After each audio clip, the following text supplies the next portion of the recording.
Houthi विद्रोही Iran की शह पर कूद रहे हैं। ईरान को रशिया साथ दे रहा है। रशिया चाइना को अपना दोस्त समझ रहा है। हूती विद्रोहियों ने लाल सागर में पिछले कुछ दिनों से हर कॉमर्शियल शिप के ऊपर अटैक करना प्रारंभ किया है।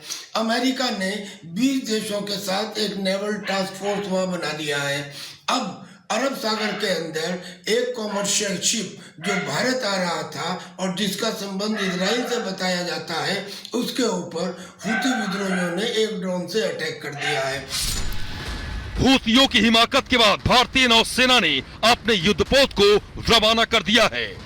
इंडियन कोस्ट गार्ड के 7 हेलीकॉप्टर से भी निगरानी की जा रही है। कोस्ट गार्ड ने मदद के लिए ICGS विक्रम को रवाना किया है। जहाज पर हमले की सूचना ब्रिटेन के मैरीटाइम ट्रेड ऑपरेशन संगठन ने दी है।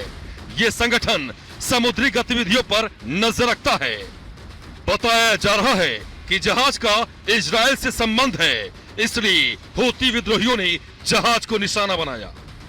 हूती के साथ ईरान है और ईरान का जो चाबहार बंदरगाह है वो हमारे लिए आवश्यक है चाइना के स्ट्रिंग ऑफ पर्ल्स को कंट्रोल करने के लिए।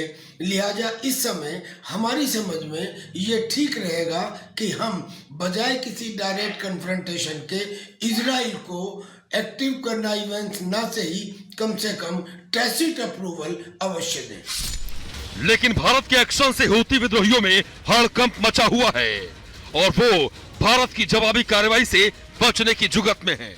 लेकिन भारत ने साफ संदेश दिया है कि अगर हूती विद्रोही भारत से जुड़े जहाजों को निशाना बनाएंगे तो उसका अंजाम बेहद खौफनाक होगा।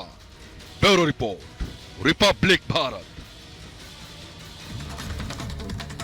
और चलिए इसी के साथ अब आगे बढ़ते हैं। कर्नाटक में कांग्रेस सरकार ने स्कूल कॉलेजेस में हिजाब पर लगे प्रतिबंध को हटाने का ऐलान करा है, जिसके बाद बीजेपी अब हमलावर हो गई है। बीजेपी ने दरअसल सिद्धारमैया सरकार के इस फैसले पर बड़ा आरोप लगाते हुए यह कहा है कि किसानों की सुध न लेते हुए कर्नाटक की सरकार हिजाब पर राजनीति कर रही है और न सिर्फ राजनीति कर रही है बल्कि धर्म के आधार पर लोगों को बांटने का काम कर रही है। रिपोर्ट देखें।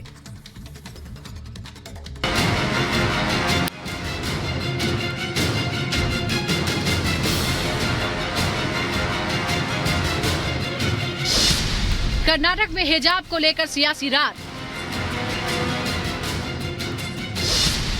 सिद्धारमैया ने वापस लिया हिजाब पर बैन। बीजेपी का प्रहार बांट रही कांग्रेस सरकार।